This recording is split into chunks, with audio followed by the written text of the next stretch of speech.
everyone, and just a few seconds before 6:30, it's 6:29, so hello and welcome to this week's Fireside Chat. So we're talking, this week I've decided to talk about vitamin and mineral deficiency and why, sorry, I'll just have to give India a treat because he's missed out, excuse me, and why we shouldn't assume that every symptom we have is down to menopause, because some of the vitamins and minerals that we need, their deficiencies have symptoms very similar to menopause symptoms, which is why, you know, GPs may well do blood tests just to double check on them. So I'm just going to go through the main ones.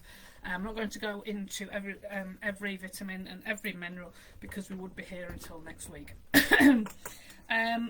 And then I'm going to talk a bit about a resource that I'm going to be sharing the link with in the comments about buying supplements, because I know a lot of people buy supplements. You can spend a lot of money on supplements, but the thing is, you can't guarantee they're going to work, and some, you know, they may tell you one thing but they can't actually prove it.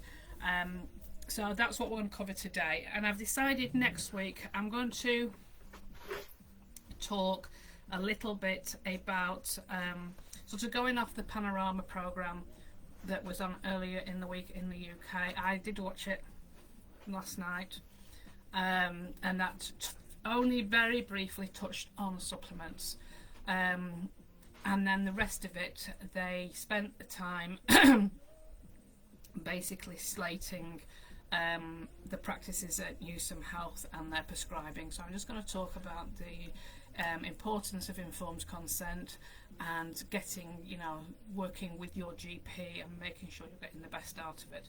I did try and do a recording of it yesterday, but I started rambling and it just went all over the place, so I need to sit down and sort of write myself some notes so I can follow some patterns so I'm not flitting between everything. So that is the plan. So next week that will be the 10th. And then the 17th, I'm hoping we'll have a recording because I've got some training of my own that evening, and then we will be doing the Q&A and the virtual Zoom at the end of the month. So if you're watching on replay, do hashtag replay.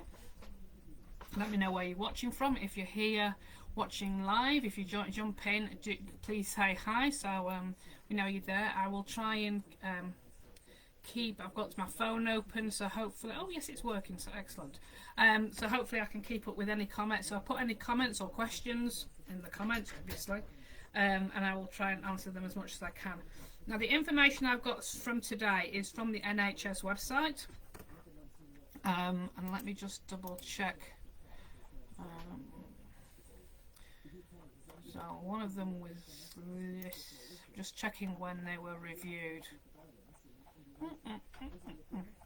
And what I will do is I will write this up in a summary and put it in the file section. So there'll be, hi Sharon, so there'll be a resource in the file section for you to have a look at. So all these, this was all updated in last year, so it's all relatively recent. So like I said, this is from the NHS, so this is UK. So any thing I mention about advised amounts and supplements and things like that, this is coming from UK NHS. I don't know, it might be different in the States or Australia or wherever you're watching from, so it might be worth just checking with your local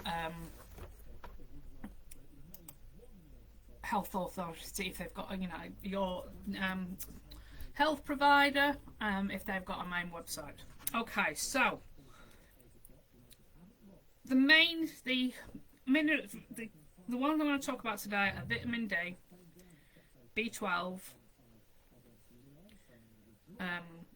magnesium, thyroid, thyroxine, and iron. So they're the main ones I'm going to cover today. Okay, so usually if you're going for blood tests, those are some of the things that, you know, GPs will, you know, doctors will check the levels of. You probably know a bit of what they want, but I think it's a really good refresher of reminding us the sort of the main ones that we need. So vitamin D, just hang on a moment. Ricky, stop it.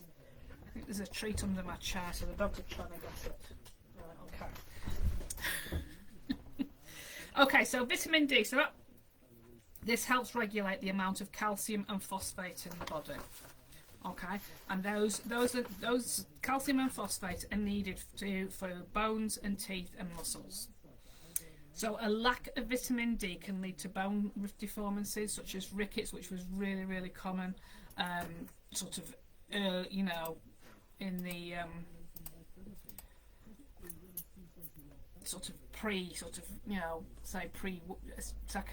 pre-Second World War, with and all children aged 1 to 4 and babies. Take that back. And another, so rickets in children and bone pain, which is caused by a condition called osteomalacia in adults. The UK government advises everyone should consider taking a vitamin D supplement during the autumn and winter because of it being dark and not getting out much. People are at risk of not getting enough vitamin D. If you're at risk of not getting enough vitamin D, you should be taking a supplement every day. So good sources of vitamin D. From about March to April to the end of September. Obviously this is the Northern Hemisphere. If you're in the Southern Hemisphere, you have to flick it around. You should be able to get all the vitamin D you need from sunlight. So the body creates vitamin D from direct sunlight when the sunlight is hitting the skin when you're outdoors. But obviously, be careful. You don't want to get yourself burned, so don't go getting self burned, because then you've got other issues. Between October and early March, we're not making enough vitamin D from sunlight. So it is also found in foods such as oily fish, so sardines, salmon, herring and mackerel, all the ones I don't eat, red meat and liver, which I can't eat, egg yolks and fortified foods such as some fats, spreads and breakfast cereals, or dietary supplements. UK milk apparently is not a good source of vitamin D because it's not been fortified. So if your milk is fortified wherever you are, that's another option for you. So how much vitamin D do you need? From March to the end of September, the majority, like I said, should be able to make enough from being outside and getting the sun on the skin. I'll not talk about children, because there's very few children that have menopause. So a microgram is 1,000 times smaller than a milligram. Okay, so the amount of so vitamin D is expressed in units. So 1 microgram of vitamin D is equal to 40 units. Okay, so 10 micrograms of vitamin D is equal to 400 units. So the advice for supplements is during winter and autumn and winter, you may need to be able to hopefully get vitamin D from your diet if you're not getting enough from the sun. But sometimes, as it's not, people can't always get enough vitamin D from food alone, you should consider taking a supplement of 10 micrograms of vitamin D during autumn and winter. So 10 micrograms is 400 IU. Okay. But of course you may not wish to take a supplement. Like I have said numerous times, I hate taking tablets. I'm supposed to have taken some with my dinner and I've forgotten again 2 nights in a row. I'm absolutely useless at it. I need someone to come and tap me on the shoulder and put them in my mouth. Some people won't make vitamin D because they're not going outside. So if you're staying indoors all the time, you're not going to make that natural vitamin D. So the Department of Health and Social Care recommends that adults and children over 4 take a daily supplement containing 10 micrograms of vitamin D throughout the year if they are not going outdoors, so they're frail or they're housebound, or they're in an institution, for example, like a care home, or you wear clothes that will cover up most of the skin all the time. If you're dark skinned, like you're African, descent or South Asian, you may also not make enough vitamin D from sunlight, so that's worth thinking about taking a supplement. So those people should consider taking a supplement of 10 micrograms of vitamin D during the year. But if you're taking too much, you can have problems. So taking too much vitamin D over a long period can cause a buildup of calcium in the body, which is called hyperkalemia. This then weakens the bones and damages the kidneys and the heart. So remember, vitamin D, we need it to build the bones, but if you've got too much, it can damage them as well. So if you're looking at taking a vitamin D supplement, you only need 10 micrograms a day. And not to take more than 100 micrograms of vitamin D, as this could be harmful, and this is for adults. Some medical conditions mean you can't take as much very safely, so you should, if you're on other medication and not been prescribed vitamin D, it might be worth having a chat with the doctor or your chemist if you can't get in to see your GP to see what they advise. But if the GP has given you a prescription for a high dose of vitamin D above sort of the recommended level, you should really take it. So you can't overdose on vitamin D from sunlight. So you get the hyperkalemia if you're taking too much orally, but being out in the sunshine all day, you will not get an overdose of the vitamin D that way. Okay. But like I said, you're at risk if you're outside, at risk, and then you've got risk from getting burnt. You've got the risk of skin cancer then. So that is vitamin D. So vitamin B12. So this is a very common deficiency. If you have a deficiency for this, you usually need to have injections every few months to sort of give you the boost. So this B12 helps make red blood vessels and keeps the nervous system healthy. It helps release energy from food, and it uses folate. A lack of vitamin D can lead to a deficiency anemia of B12. So you get your B12 from meat, fish, milk, cheese, eggs, and again some fortified cereals.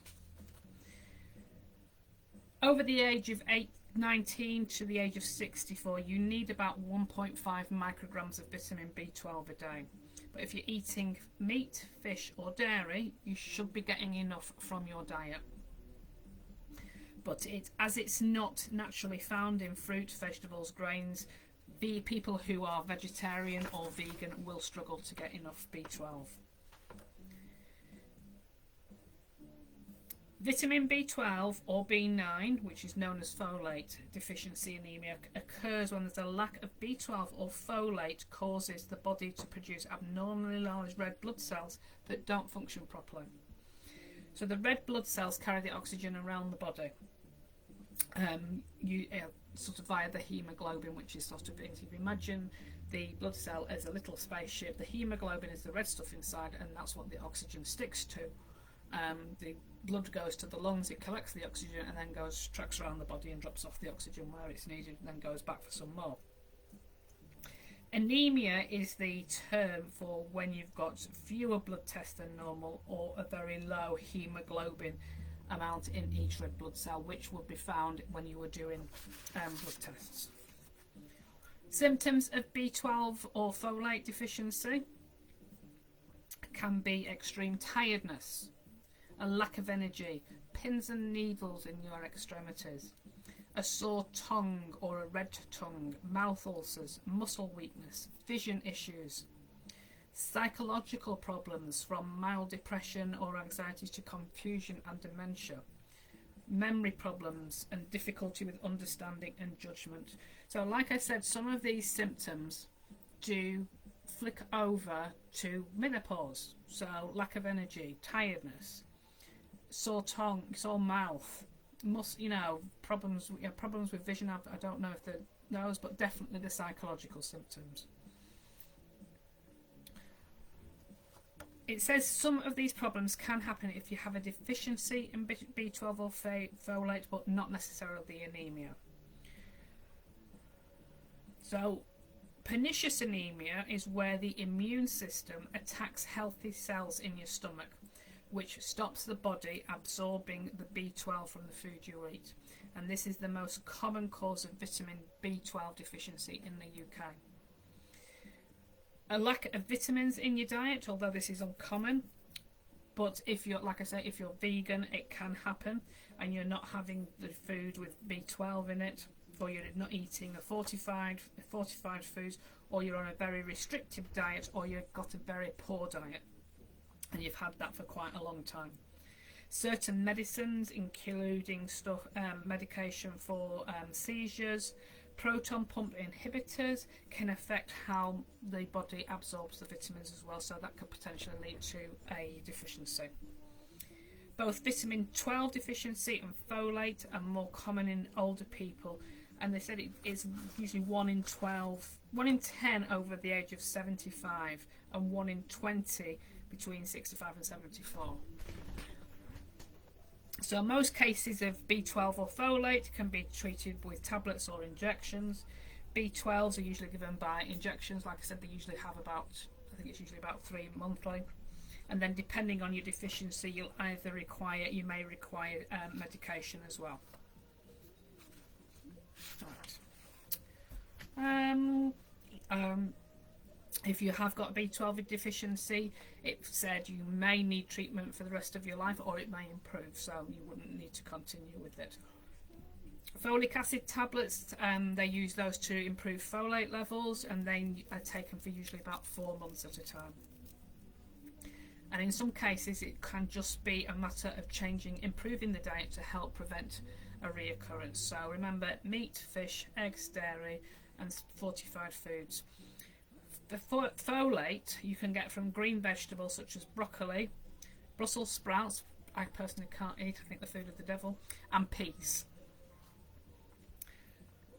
B12 or folate can lead to complications, especially if you've been deficient for quite a while. It can affect the nervous system, it can cause temporary infertility, heart conditions, and potential pregnancy complications and birth defects. Adults with severe anemia are at risk of heart failure because the blood's not getting the oxygen around. And some complications can improve with appropriate treatment, but nervous system issues can be lifelong. So symptoms of B12 or folate deficiency include rapid breathing or shortness of breath, headaches, indigestion, loss of appetite, palpitations, vision problems, feeling weak or tired, diarrhea, sore tongue, mouth ulcers, problems with memory, understanding judgment, so cognitive changes. And some of the symptoms can also happen in people that have just got a deficiency but they've not got the anemia, and that's numbness, muscle weakness. Again, the psychological symptoms: mild depression, anxiety to confusion and dementia, problems with your balance and your coordination, pins and needles, and incontinence.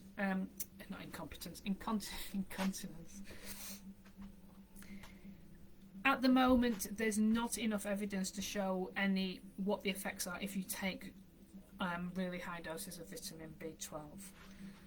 But the Department of Health and Social Care state that B12, if you're eating a varied and balanced diet, you should be getting enough through your diet. And if you're taking B12 supplements, don't take too much because it can be harmful. So taking 2 milligrams or less of B12 is likely to cause any harm. Okay, so that's B12. So like I said, again, some of those symptoms are very similar to ones that people will report with menopause, so it's definitely worth, if your symptoms are continuing and even if you're on HRT, it might be worth having your bloods checked just to make sure there's nothing else going on. Magnesium. Now this is a big one because a lot of people use magnesium for restless legs. They use it for menopause and stuff like that. So that helps turn the food into energy, and it makes sure the parathyroid, which sit on top of the thyroid, produce the hormones for bone health, and so they and work normally. It says work normally. Produce hormones important for bone health and work normally. So I don't know what the work normally means. Good sources are spinach, nuts, whole grains, and it's recommended we need about 270 milligrams a day for women, sort of between 19 and 64. Taking high doses of magnesium, sort of more than 400 milligrams for a short period, can cause diarrhea. But there's not enough evidence to say what the effects would be of taking high doses of magnesium for sort of a longer period. Again, the Department of Health and Social Care advised you should be getting all the magnesium you need from eating a varied and balanced diet. But if you take supplements, don't take too much because they could be harmful. So having 400 milligrams of magnesium or less a day is unlikely to cause harm. So just be cautious of what you're taking, just to be on the safe side. Again, it's best to double check with everything. So I'm just double checking, because I don't know if my what's it called?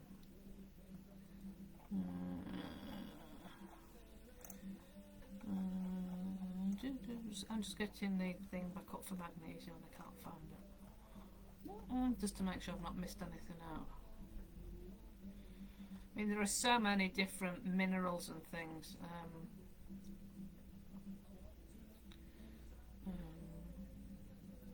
Yeah, and they reckon that women need about 270 milligrams a day between the ages of 19 and 64. So 400 is the maximum they say you should take. They don't think that will do any harm if you take more than that. Right, so that is the vitamins. So we'll go on to hormones. So this is thyroid. So the thyroid gland is a butterfly-shaped gland in the front of the neck, just in front of the windpipe around here. It produces hormones that regulate the body's metabolism, that turns food into energy, and these hormones are known as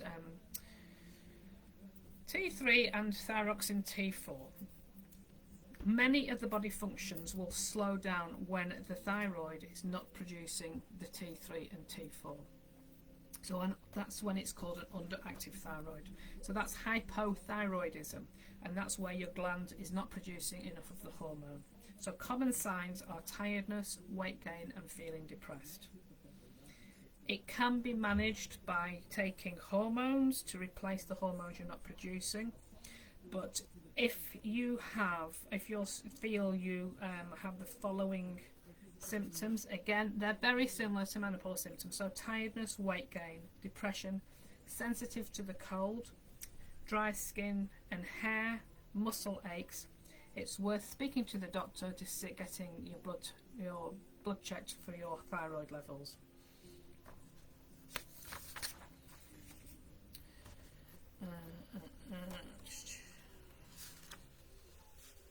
Okay, so that's thyroid. And now, sort of with my OcuHealth role, I have to ask about sort of what medications people are on, and there's an amazing number of people that are on B12 and thyroxine because of deficiencies. So back to thyroid. So if you've got an underactive thyroid that's untreated, you're at risk of getting cardiovascular disease is increased. This is because the low level of the hormone thyroxine can lead to increased cholesterol, and that's the high cholesterol leaves fatty deposits in your arteries, which narrows the arteries, so that causes your blood pressure to go up. So if you you need to get that sorted. A goiter is when you get a great sort of a swelling around the thyroid area, and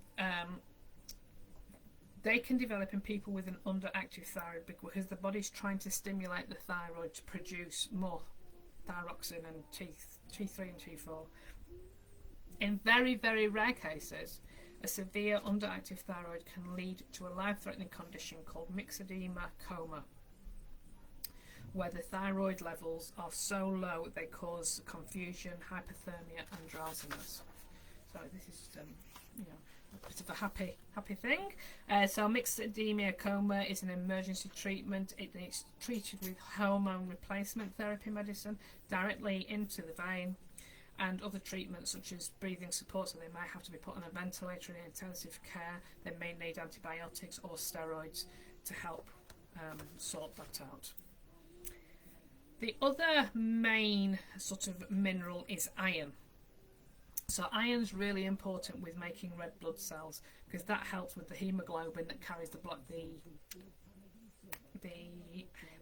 oxygen around the body. So a lack of iron is iron deficiency anemia. So good sources of iron is liver, but avoid that during pregnancy. Well, I wouldn't touch it even if I was pregnant. Red meat, beans such as red kidney beans, Eden beans and chickpeas, nuts, dried fruits such as dried apricots, fortified breakfast cereals and soybean flour. Department of Health and Social Care advice is to limit the amount of red and processed meats due to the risk of bowel cancer. So how much iron do you need? So for women over the age of 19 to about 49, so this will be if you're still having periods, and obviously not every woman's periods stop at 49, is the advice is 14.8 milligrams a day. Over 50, 8.7. So, and they've, like I've just said, if you're still having periods over 50, you still need the higher dose of iron. And if you've got really, really heavy periods, which can happen in menopause, if your cycle change, I know mine were really, really heavy. You are higher risk of iron deficiency because of the heavy blood loss. So it's worth speaking to the GP if you're getting any sort of any fatigue and stuff like that, or you're really worried about your blood loss. So if you take too much iron, for example, over 20 milligrams a day, you can get constipated. I know people that I speak to that have been given supplements, they say iron does cause constipation. It can make you feel sick. It can make you vomit. And it can give you stomach pain. Very high doses can be fatal. So, and especially in children. So if you're taking iron supplements, make sure they're hidden out of the reach of little hands. Again, the Department of Health and Social Care said that people should be getting enough iron if they're eating a varied and balanced diet. But if you're taking supplements, don't take too much. So more than 17 milligrams a day, more than 17 milligrams a day is the potential to cause harm. So make sure it's under 17 milligrams a day, unless it's prescribed by the GP. But if you've got any concerns with what the GPs or the doctors are prescribing it, you do need to speak up and put your mind at rest. But I will be talking more about that next week. So symptoms of iron deficiency is tiredness, lack of energy, short of breath, heart palpitations, paler than usual, and headaches. Again, some of them are very similar to what we have in menopause, like the tiredness, the palpitations, and headaches. So once you've been diagnosed with an iron deficiency, you'll obviously have some sort of treatment, and they reckon taking them for you'll probably need treatment for about 6 months. But drinking orange juice after you've taken a tablet will help with the absorption of the iron.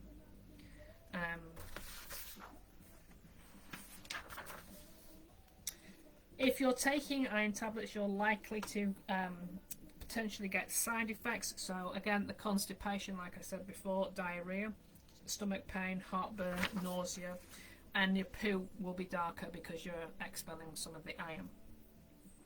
So they suggest taking the tablets with food or as soon after food to reduce the risk of side effects. and to keep taking the tablets even if you're getting side effects. But if you're taking medication and you're getting really severe side effects and you're struggling, you need to go and speak to your GP. You need to speak to the doctor about it. So to help with your diet, so dark leafy vegetables like watercress and curly kale. I love curly kale. I like make it into like Chinese seaweed. So rip it up, put it in a baking tray, cover it with olive oil, flick it all around and put it in the oven on high for a few minutes, and it gets really crispy. It's like eating chips. And then put salt and pepper on it, and it's just gorgeous. So cereals and bread with extra iron in them, so fortified cereals and bread, meat, dried fruit, so apricots, prunes, if you like prunes, I can't stand prunes, and raisins, pulses, beans, peas and lentils. And they advise cutting back on tea, coffee, milk and dairy, and foods with high levels of phytic acid such as whole grain cereals, because that can stop your body absorbing the iron from the other food and the medication. So causes of iron deficiency: heavy periods, pregnancy, internal bleeding because you're taking non-steroidals, medication, stomach ulcers, inflammation of the bowel or the esophagus, which goes into your stomach, piles, so hemorrhoids, and also sort of cancers of the bowel and stomach, although they said that is less common. Other conditions that might cause blood loss, and any other conditions. So if the anemia is not treated, you're at more risk of illness and infection because the lack of iron impacts the immune system. And you're also at risk of developing complications with your heart and lungs, such as fast heartbeats, tachycardia, because your heart is trying to it's beating faster to try and get the blood around the body as fast as it can to get the oxygen around. And you're at greater risk of complications before and after birth if you're pregnant. But if you're menopausal, that won't be an issue because you'll have got past that. So those are the vitamins and minerals I was going to cover today. So like I said, I mean, some GPs, if you go to your doctor, and they may well do routine blood tests when you go and talk to them, just to rule out like iron deficiency, vitamin B12,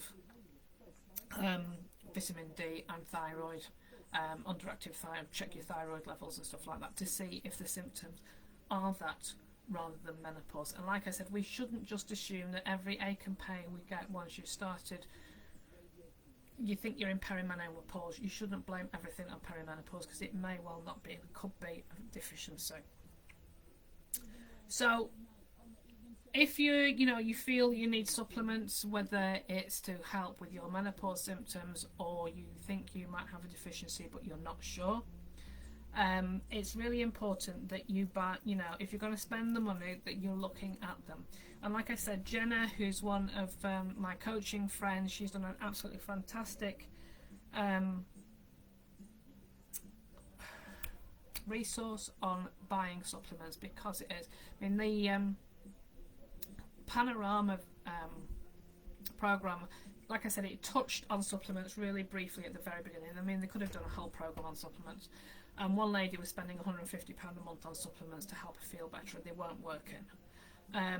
Supplements aren't regulated, so you can't guarantee the purity of them like you could with paracetamol, for example. So if you go buy a paracetamol from Boots, it will be exactly the same paracetamol as you will get at Tesco, or you'll get at your local chemist, or you buy in Home Bargains or whatever.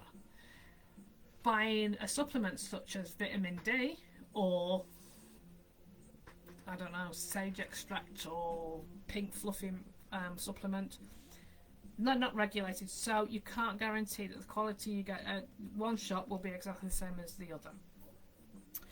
So I'm just going to sort of briefly just go through what Jenna said, because it's really informative. She is based in the States, so some of the information on here might not be relevant for the UK, but I think the main things is that she's put on is sort of relevant for wherever you are in the world. So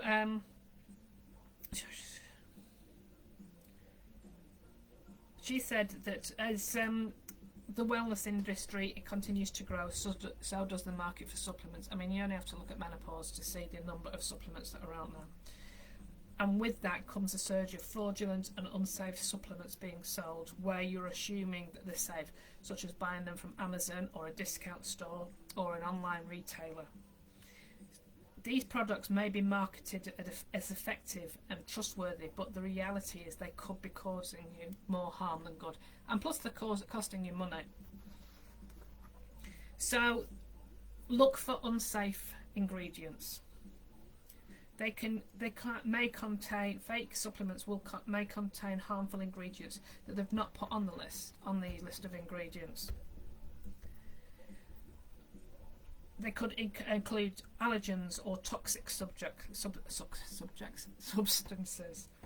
or unapproved pharmaceuticals that can interact with medication or conditions. So if you're looking at taking supplements and things like that and you're on medication, it might be worth speaking to a chemist to make sure that they don't interact. Like, I know when I took St. John Wort's years and years ago, I used to get quizzed every time I bought it, because that does interact with some prescribed medications. A lot of counterfeit supplements that lack the ingredients that are necessary to deliver the benefits that they're promising. So you're paying for something that's not actually working and potentially harmful to your health. Fraudulent supplements may be produced in unregulated and unsanitary conditions. Therefore, they could be contaminated with bacteria or heavy metals or other harmful substances, which in turn can cause you health complaints from minor to being seriously ill. There's also misleading claims. They'll put fraudulent products make bold, misleading claims about their effectiveness, promising a quick fix or a miraculous result. So if you're relying on this medication that's going to cure you of menopause, it's likely that it's telling you a fib. And if you're buying it in good faith because it's going to make you feel better, and then it doesn't work, you're going to be upset. You've wasted your money, and like I say, it could potentially harm you as well. There's a lack of testing and regulation. Counterfeit supplements are not subject to rigorous testing and quality standards, and without third-party testing and certification, there's no guarantee what's actually in the product. So what she suggests is making sure you look for the label, and it has 6 things on it. The label should have the supplement name. It should state somewhere on the bottle that it's marked as a dietary supplement. You can see all the ingredients, the size, the quantity of ingredients, and how many servings are in each bottle. It should have a list of the inactive ingredients as well as the active ingredients, like filler. The phone number and the address where you can report a serious side effect to, because that's really important. And the name of the location of the manufacturer.